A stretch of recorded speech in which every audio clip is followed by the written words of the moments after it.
오늘 많이 더우셨죠? 삼복더위 한가운데 우리가 지금 들어와 있습니다. 그런데 매미가 우렁차게 울어대는 거 보니까 이제 이 더위도 얼마 남지 않은 것 같습니다. 얼마 안 남은 이 무더위 건강 관리들 잘 하셔서 모두가 강건하시기를 바랍니다. 저는 나이를 좀 먹으면은 삶의 여유가 좀 생기고 좀 더 편안해질 거라고 생각했었습니다. 그런데 웬걸 나이를 한 살 한 살 더 할수록 삶은 자꾸 더 복잡해지고 걱정거리들은 줄기는커녕 더 늘어나기만 하는 것 같습니다. 바쁘기는 왜 또 그리 바쁜지 모르겠습니다. 저만 그런 건 아니겠죠. 아무튼 우리 모두는 각자가 처음 가는 인생길을 걷고 있는 중입니다. 그런데 모두가 평안함 속에서 안락하고 행복한 삶을 살기를 소망하지만 그게 그렇게 쉽지 않다는 것입니다. 물론 정도의 차이는 있겠죠. 그래서 저는 오늘 이 시간 평안에 대해서 생각해 보면서 여러분과 함께 은혜를 받고자 합니다. 우리 다 같이 요한복음 14장 27절 말씀을 같이 보시겠습니다. 요한복음 14장 27절 말씀입니다. 제가 평안을 너희에게 끼치노니 곧 나의 평안을 너희에게 주노라. 내가 너희에게 주는 것은 세상이 주는 것 같지 아니하니라. 너희는 마음에 근심도 말고 두려워하지도 말라. 우리가 잘 아는 또 좋아하는 성경 구절입니다.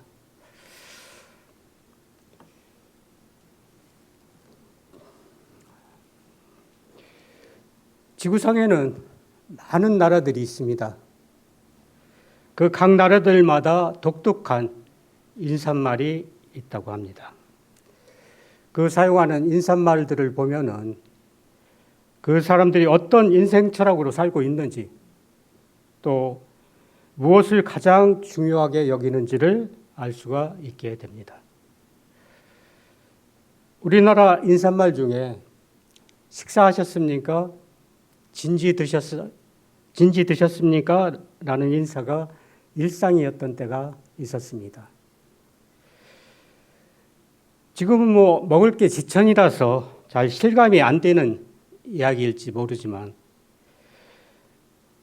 많은 사람들이 먹고 살 게 없어서 굶고 살았던 그 당시에는 식사하셨느냐가, 밥 먹었느냐가 큰 인사였던 것입니다. 그래서 아침에 만나면 아침 드셨습니까? 또 점심에 만나면 점심 드셨습니까? 저녁에 만나면 저녁 진지 드셨습니까? 그리고 애들을 보면 너 밥 먹었니? 라는 인사가 큰 인사였던 것입니다. 또 이런 인사가 있었죠. 밤새 별일 없으셨어요? 밤새 안녕하셨어요? 라는 인사. 이것은 우리나라가 외세의 침략을 많이 받았고 또 전염병이 수시로 발생되어 우리를 위협했기 때문에 하룻밤 사이에 많은 일들이 벌어졌다고 합니다. 그래서 이런 인사가 우리 주변에서 많이 했던 게 아닌가 싶습니다. 아무튼 상황과 여건에 따라 많은 인사말들이 있는데 우리나라를 비롯하여 전 세계인들이 가장 많이 쓰는 인사말이 바로 안녕하세요라고 합니다. 안녕하세요라는 말은 별탈 없으시죠? 편안하시죠? 라는 뜻이죠. 그만큼 우리가 살고 있는 이 세상이 평안하지도 안전하지도 못하다는 반증이 되는 것이기도 합니다. 조슈아 리프맨이라는 사람이 쓴 마음의 평안이라는 소설에 보면 젊은 주인공이 가르침을 받기 위해 노인을 찾아갑니다. 노인이 젊은이에게 묻습니다. 그대가 원하는 것이 무엇인가?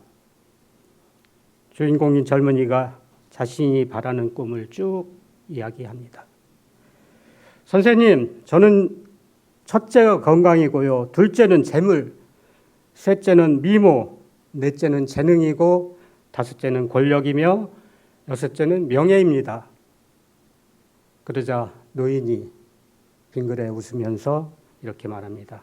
이복의 젊은이, 자네가 소원하는 그 모든 것들을 다 가질지라도 만약에 마음의 평안이 없다면 그 모든 것들은 하나도 누릴 수 없다네. 여러분 그렇지 않습니까? 돈이 많고 권력이 있고 인기가 아무리 많다 해도 마음속에 진정한 평안이 없다면 그런 모든 것들은 그저 짐과 멍해가 될 뿐인 것입니다. 보십시오. 인기 많고 돈 많이 버는 연예인들, 부와 명예를 갖고 사는 재벌들, 권력을 양손에 쥐고 세상을 쥐락펴락하는 권력자들. 그런데 그 사람들이 한순간에 몰락하고 인생의 삶을 스스로 포기하는 경우를 우리는 자주 보게 됩니다. 우리가 볼 때는 남 부러울 게 없고 정말 부족한 것이 하나도 없어서 행복할 것처럼 보이지만 그들의 마음에 평안이 없기 때문에 누리지 못하고 어려움에 이르게 된다는 것입니다. 오늘 이 안식일 첫 시간에 예배에 참석하신 여러분, 또 온라인으로 참석하신 모든 분들은 축복을 받으신 분들이십니다. 왜냐하면 교회는 우리에게 평안을 주는 곳이기 때문입니다.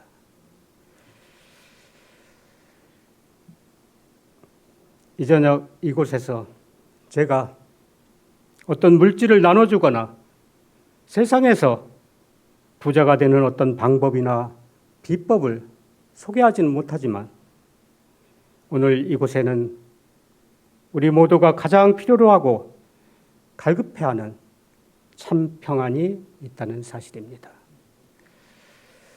이 안식일 그 평안을 발견하게 되시고 그 발견하신 평안을 마음속에 잘 간직하셔서 평안함 속에서 온전한 쉼을 누리는 우리 모두가 되기를 간절히 바랍니다. 오늘 성경 본문에서 예수님께서는 평안을 너희에게 끼치노니 곧 나의 평안을 너희에게 주노라고 말씀하고 계십니다. 또 마태복음 11장 28절에 수고하고 무거운 짐진 자들아 다 내게로 오라 내가 너희를 쉬게 하리라고 말씀하십니다. 예수님께서 우리에게 완전한 평안과 온전한 쉼을 주시겠다는 것입니다. 예수님께서 주시는 평안과 쉼은 잠시 잠깐 있다가 사라지는 그런 평안과 쉼이 아니라 끊임없이 넉넉하게 계속적으로 우리 마음속에 영원히 남을 수 있는 그런 평안과 쉼을 우리에게 주시는 분이시라는 것입니다.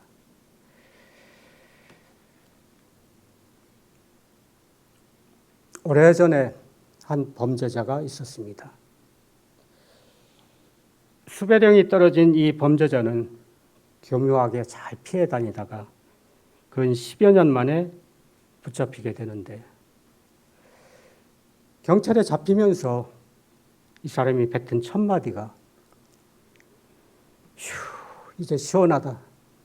오늘 밤부터 두 다리 쭉 뻗고 잘 수 있겠다라고 했다는 것입니다.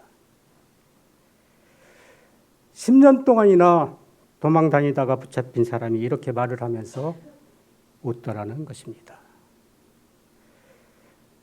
지난 10년 동안 그가 자유인처럼 산 것 같고 평안을 누리며 산 것 같지만은 이 도망자에게 지난 10년의 세월은 늘 불안과 공포 속에서 두려웠으며 괴로움과 고통의 연속이었다는 것입니다. 여러분, 내 마음속에 평안과 기쁨을 누리며 사는 삶이 진짜 행복한 삶인 것을 기억하시기 바랍니다. 그리고 믿음 안에서 그렇게 사시기를 바랍니다. 그 진짜 행복을 우리는 주님으로부터 찾아야 하겠습니다.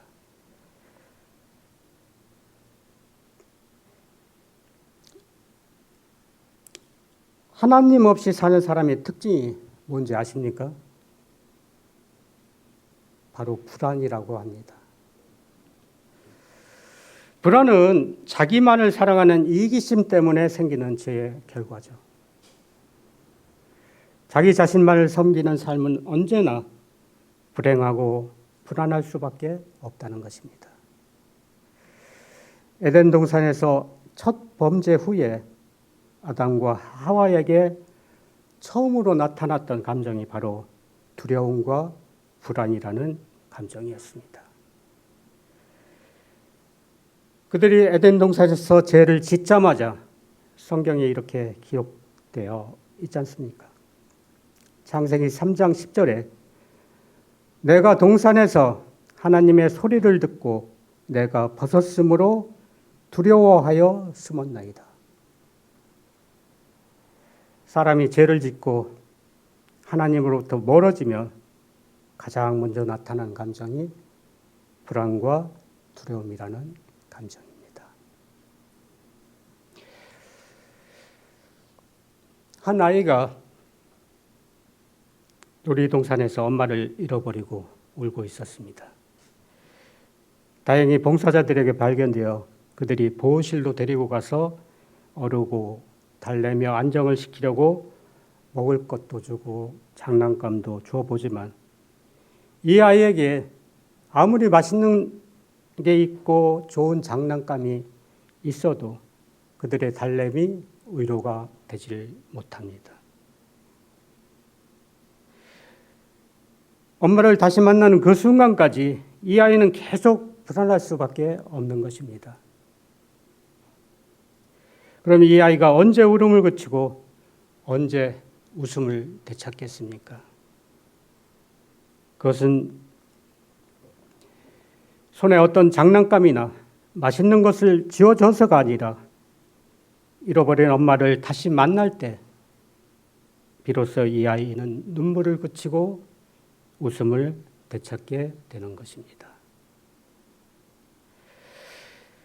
마찬가지로 하나님을 떠난 우리 인생은 늘 불안할 수밖에 없습니다. 엄마를 잃어버리고 불안해하는 저 아이처럼 말입니다. 그런데 하나님을 잊어버리고 떠나 있으면서도 하나님을 떠난 줄도 모르고 하나님을 찾지 않는 인생은 늘 불안 속에서 살 수밖에 없는 것입니다. 그러나 우리가 하나님을 다시 만나고 하나님의 은혜 안에 거하게 되면 나도 모르게 놀이동산에서 엄마를 잃어버렸던 아이가 엄마를 다시 만나는 순간 불안에서 벗어나 기쁨이 회복되는 것처럼 우리는 불안에서 해방되고 기쁨이 회복된다는 사실입니다. 사랑하는 성도 여러분, 우리가 교회를 잘 다니고 또 하나님을 잘 믿는다고 해서 갑자기 부자가 된다든지 또 하는 일이 술술 잘 풀리고 모든 근심 걱정들이 사라지는 것은 아니죠. 예수님 잘 믿고 신앙생활 잘 해도 내 형편은 그대로일 수 있습니다. 또 걱정거리들은 그대로이고 사는데 닥치는 문제는 그대로일 수 있는 것입니다.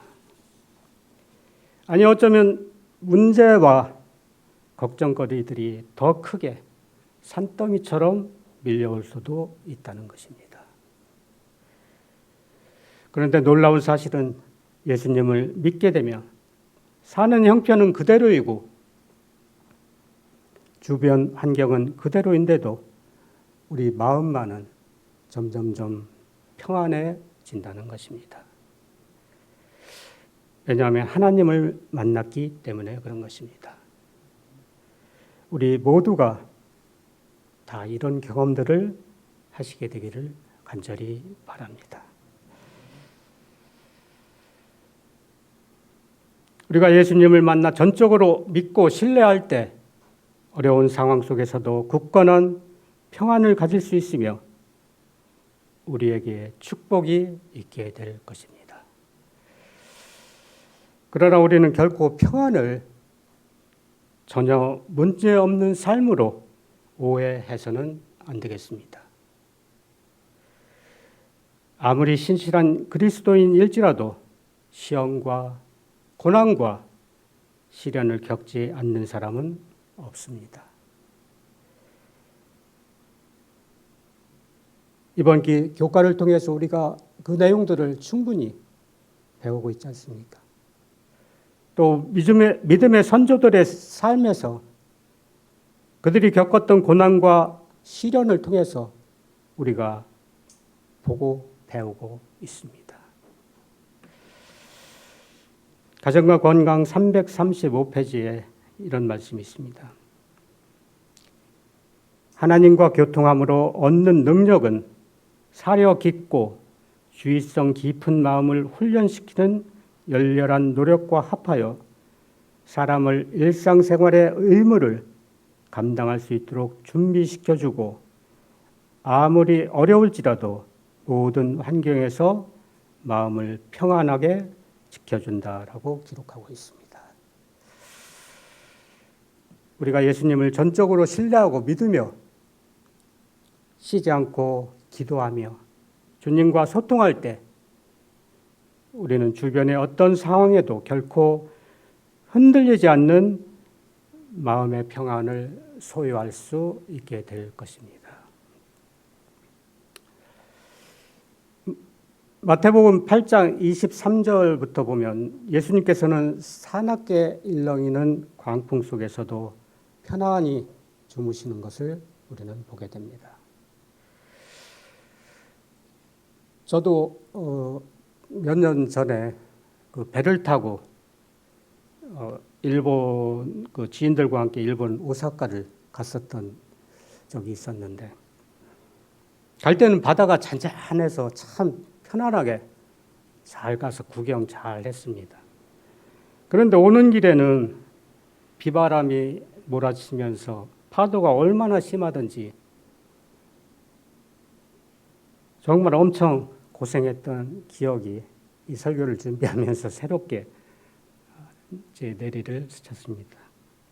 그런데 예수님은 거칠게 몰아치는 폭풍우 속에서도 얼마나 평온하셨던지 마치 엄마의 품속에서 잠자는 아기처럼 평온하셨다고 기록되어 있습니다.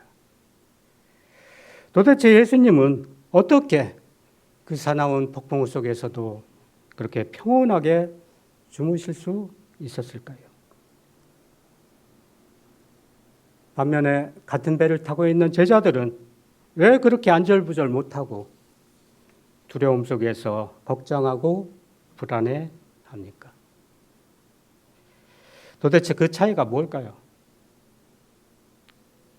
그것은 주님께서는 큰 풍랑까지도 극복할 만한 충분한 능력과 절대적인 믿음을 갖고 있었기 때문에 아무리 폭풍이 밀려오고 비바람이 몰아쳐와도 걱정이 되지 않는 것이었습니다.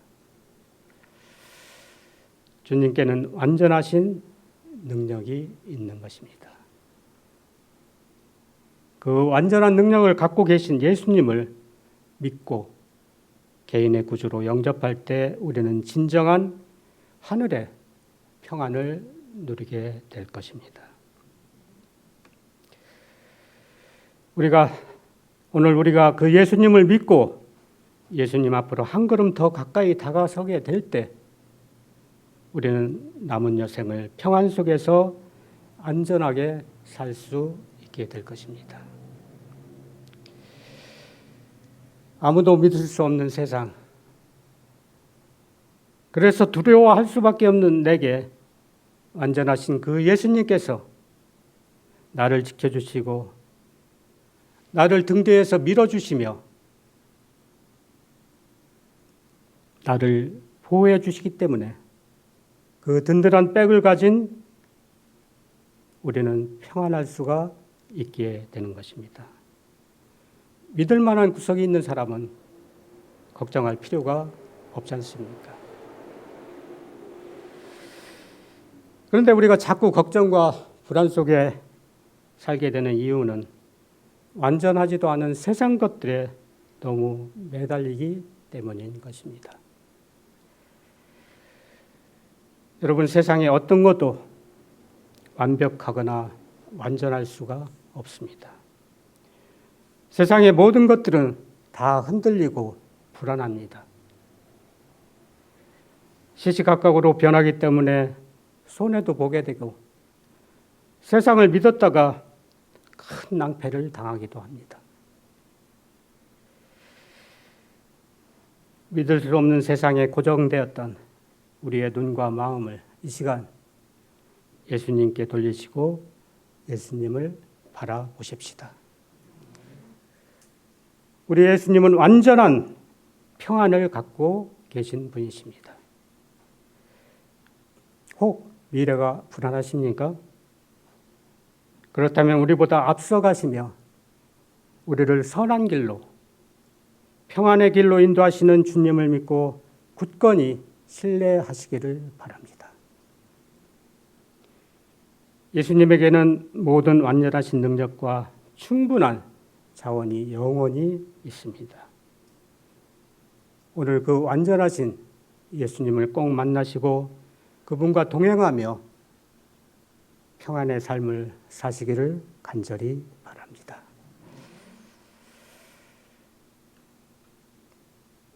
예수님은 또한 완전하신 사랑이시기 때문에 우리에게 평안의 대상이 되시는 겁니다.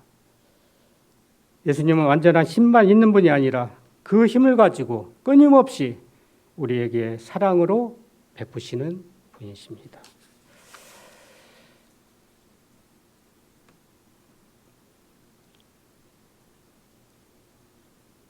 우리 교회도 여행을 다니시는 분들, 또 즐겨하시는 분들이 많이 계신 줄 알고 있습니다. 그런데 우리가 여행을 이렇게 가서 보면은 아무리 좋은 곳에 가서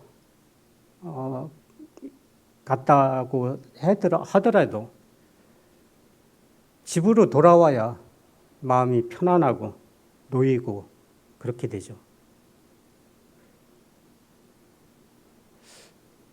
왜 그럴까요?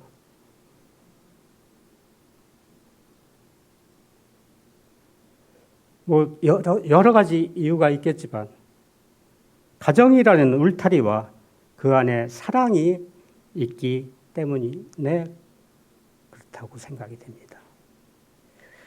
비록 그 안에 아웅다웅하고 티격태격하고 다툼이 있을지언정 말입니다. 세상에서 제일 좋은 곳은 사랑이 있는 곳입니다. 우리는 예수님의 무한하신 사랑을 받은 사람들입니다. 그 받은 사랑을 베풀고 나눔으로 우리가 있는 곳을 사랑이 넘치는 곳으로 만들어야 될 책임과 의무가 우리에겐 있는 것입니다. 우리가 있는 가정, 또 직장, 또 교회를 사랑이 넘치는 곳으로 만들어 나가야 되겠습니다.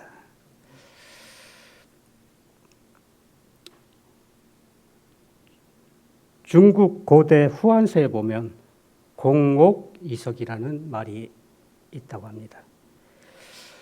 돌로 옥을 다듬는다는 뜻으로 아름답고 고귀한 것의 탄생은 언제나 보잘것없고 흔한 사물 덕분이라는 것입니다. 금이 금빛을 내기 위해서는 소금물로 담금질을 잘 해야 되고, 또 옥이 고운 빛을 내기 위해서는 돌로 잘 갈아야 한다고 합니다. 우리 인생은 누구나 마음속에 원석을 하나씩 품고 산다고 하는데, 어떤 사람은 원석을 하찮은 돌로 여기고 평생을 살아가지만, 어떤 사람은 원석을 곱게 갈아서 자기만의 보석으로 만든다고 합니다. 주변 사람들과 어떤 관계를 맺고 사느냐에 따라 마음속 원석이 돌로 남기도 하고 보석으로 빛날 수도 있게 되는 것입니다. 나는 과연 다른 사람의 원석을 갈아주는 그리스도인의 역할, 곧 주님께서 주신 달란트를 잘 사용하고 있는지 이 시간 한번 되돌아보십시다. 한문으로 사람 인자를 보게 되면 막대기 두 개가 서로 기대야만 글자가 완성되는 것을 보게 됩니다. 그것은 서로 다른 사람들이 기댈 수 있도록 배려하고 협력하는 게 사람이라는 것입니다. 그럴 때만이 사람이 된다는 것입니다. 그러므로 우리는 서로에게 돌이 되어 온 세상을 보석으로 빛나게 하는 존재가 되어야 하겠습니다. 내 마음속에 있는 원석을 남을 위해 사용할 때 우리는 아름다운 보석으로 빛날 수 있으며 내 마음속에 진정한 평안을 갖게 될 것입니다. 복음전도 102페이지의 말씀입니다. 으뜸이 되려는 투쟁은 마침내 하늘 왕국에서 제외될 자들의 정신을 나타낸다. 단순히 상대편이 내가 제일 좋다고 생각하는 방법대로 일하지 않거나 나의 수고를 알아주지 않는다고 해서 상대방을 비난하고 허물을 찾는 마음에는 그리스도의 평강이 깃들 수가 없다.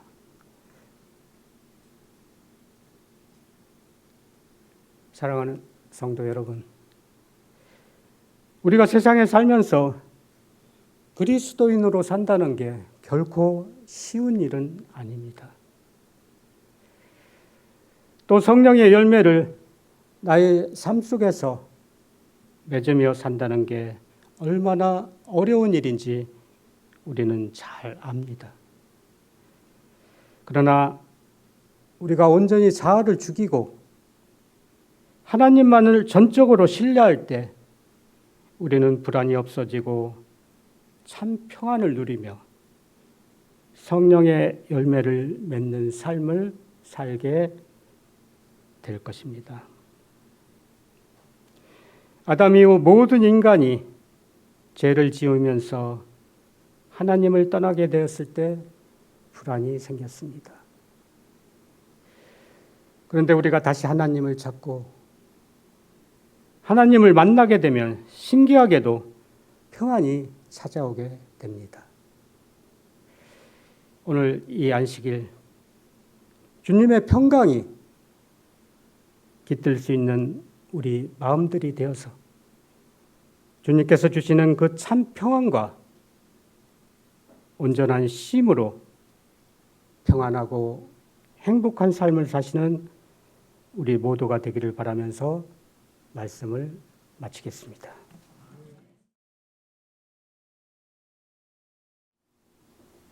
사랑의 주님, 저희에게 주시겠다고 약속하신 참 평안과 온전한 쉼을 이 시간 저희가 받기를 간절히 원하오니 풍성하게 내려주시옵소서. 그리하여 주님의 사랑 안에서 서로에게 힘이 되고 위로가 되는 주의 자녀들의 삶을 살도록 은총 베풀어 주시옵소서. 예수님의 귀하신 이름 받들어 기도드리옵나이다.